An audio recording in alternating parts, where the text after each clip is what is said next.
අනේ මමත් අනිත් අය වගේ කහපාට වුණා නං.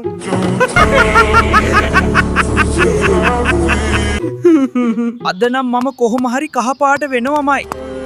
නැත්තං ආයේ ඉස්කෝලේ යන්නේ නෑ මම. අම්මේ තාත්තේ මට කහපාට වෙන්න ඕන. ඉස්කෝලේදී හැමෝම මට hina වෙනවා. හරි එහෙනම් ඔයාව මම වෙනස් කරන්නම්. හරි මගේ පුතේ. ඒක විසඳුමක් තියේ මේකට.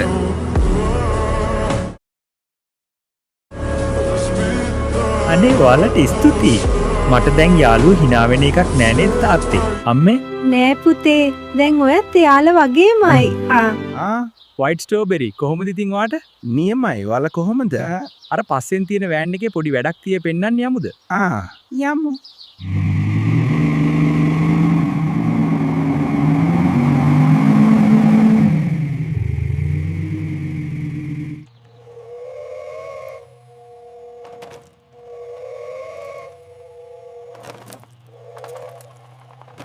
අනේ දෙවියනේ ඔයාලා මොකද්ද මේ මට කරේ?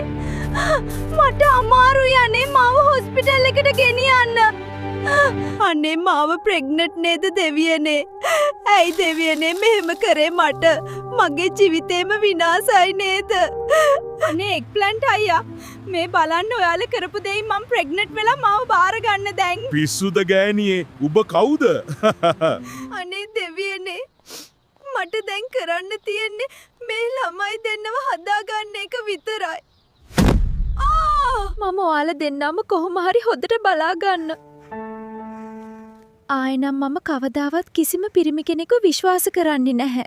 අයියෝ මොකක්ද මේ කරන්නේ?